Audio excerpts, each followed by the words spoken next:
aho batez onartu dugu aurkeztutako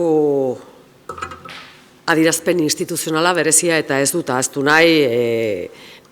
migrazioaren nazioarteko eguna gogorarazteko, beraien eskubideak aldarrikatzeko eta gizarte aurrerakoi baten posizioa migrazioaren inguruan adostutako esan bezala adierazpen instituzionala. Ez bakarrik hori, gaien artean nola ez datorren osoko bilkurako agenda, egunerako egun horretako agenda eta oso garrantzitsua. 8. urtez Nafarroak aurrekontu aurrerakoi eta azkenean egonkortasun politiko baten inguruan onartutako akordioa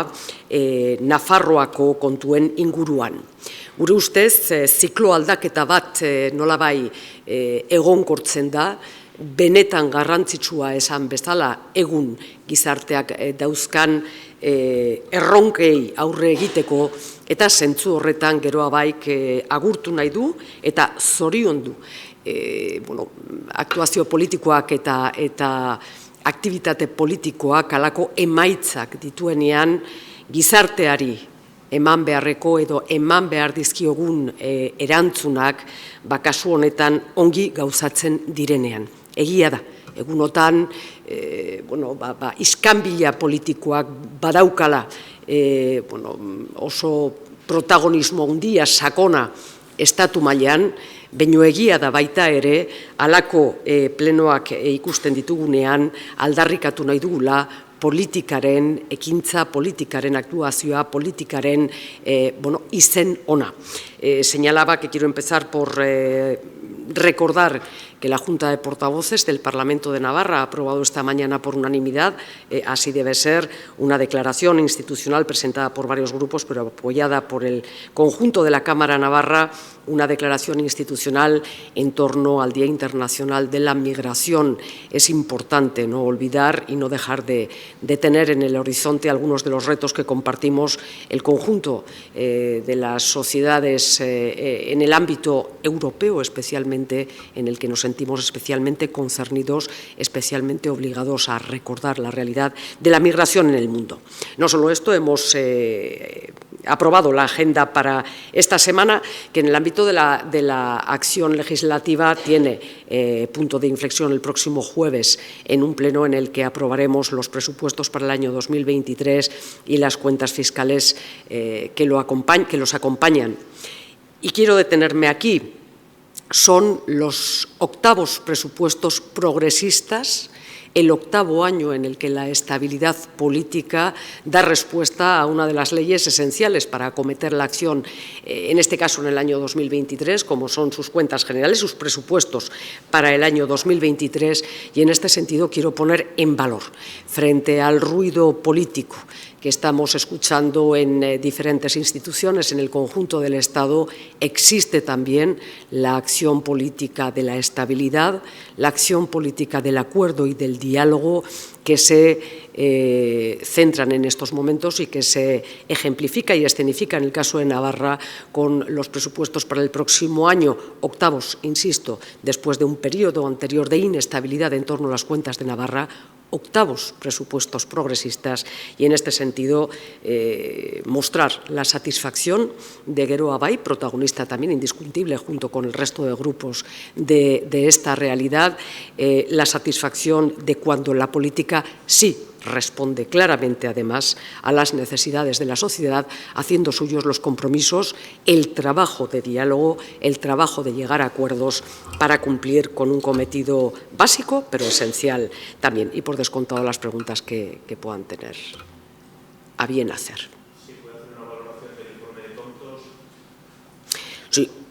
Claramente lo hizo ya Geroa Bai el pasado viernes cuando conocimos el informe de Contos. Lógicamente había ya un conocimiento previo por parte de algunas de las partes en torno al primer borrador, al escrito o al informe provisional, pero bien conocido el informe oficial, claramente satisfacción en torno a 3 cuestiones muy básicas. La primera, el informe avala la legalidad de la actuación llevada a cabo. En segundo lugar, el informe avala la transparencia con la que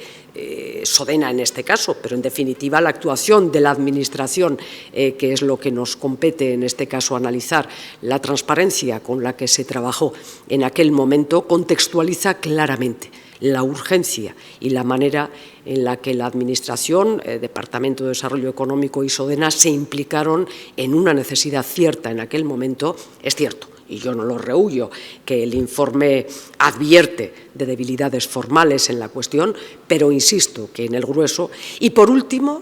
el informe apoya y coincide de manera plena con lo que el consejero Irujo lleva desde febrero del año 2021 empeñado e insistiendo clarísimamente, además, en la necesidad de llegar a un acuerdo para un objetivo que, a nuestro entender, y para Geroa Bai es el principal. Esas mascarillas deben tener uso, no pueden seguir estando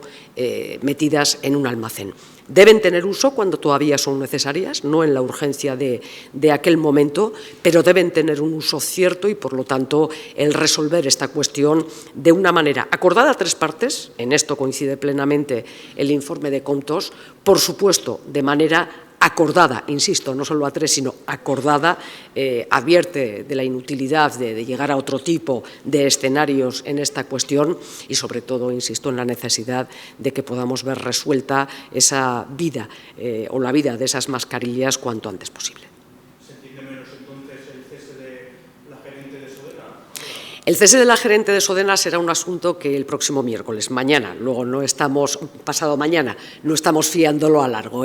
explicará, yo creo que con todo lujo de detalle, explicaciones el consejero Mikel Irujo. Ya lo conocieron en su día y así lo aceptaron además, o así tomaron la decisión los órganos correspondientes, y mañana será el miércoles será el momento de conocerlo en el Parlamento, como digo, por boca del consejero Irujo. Yo creo que queda perfectamente delimitado en el caso del informe de Comptos. Es algo que veníamos defendiendo desde el primer momento, escuchados además los diferentes informes, pero sobre todo las alegaciones que ha venido haciendo el Departamento de Desarrollo Económico, más concretamente Sodena en esta cuestión, allá donde las estimaciones son el encargo. Y yo creo que en esto queda perfectamente acreditada la responsabilidad de cada una de las partes. Y la de la CEN era, y así asumido además en el convenio, era asumir que las estimaciones eran el encargo. Yo creo que en esto es clarísimo el informe de Comptos y yo creo que dirime una discusión que se había producido entre las partes y que creo que queda clara. Otra de las cuestiones que se habían venido cuestionando en el Parlamento por parte de algunos grupos políticos sobre si la empresa y, por lo tanto, el aval de Sodena se había excedido con respecto al número de mascarillas a comprar en aquel momento, queda perfectamente acreditado que no.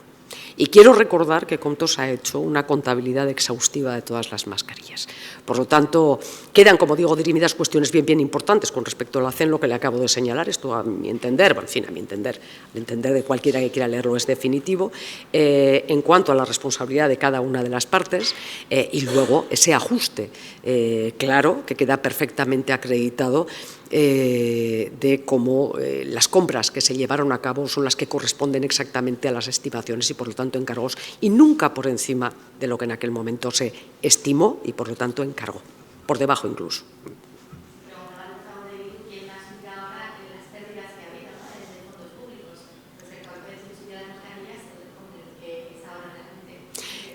Evidentemente se ha producido un descenso del precio salvaje. Se corresponde claramente con lo que, y en eso insiste mucho también Comptos, en la necesidad de contextualizar para explicar. A partir de ahí, yo creo que la primera urgencia, y en eso va a tener el Departamento con la empresa, con la CEN, todo el apoyo de mi grupo parlamentario, pero me atrevería a decir que todo el apoyo del Parlamento, por lo menos así se ha venido expresando de manera reiterada. El primer objetivo, de verdad, es hacer frente a la necesidad de dar utilidad a esas mascarillas. Creo que ese debe ser el primer compromiso político entendido en una lectura profunda y a partir de ahí, lógicamente, dirimir, bueno, pues dónde se van a asumir las diferentes cuestiones.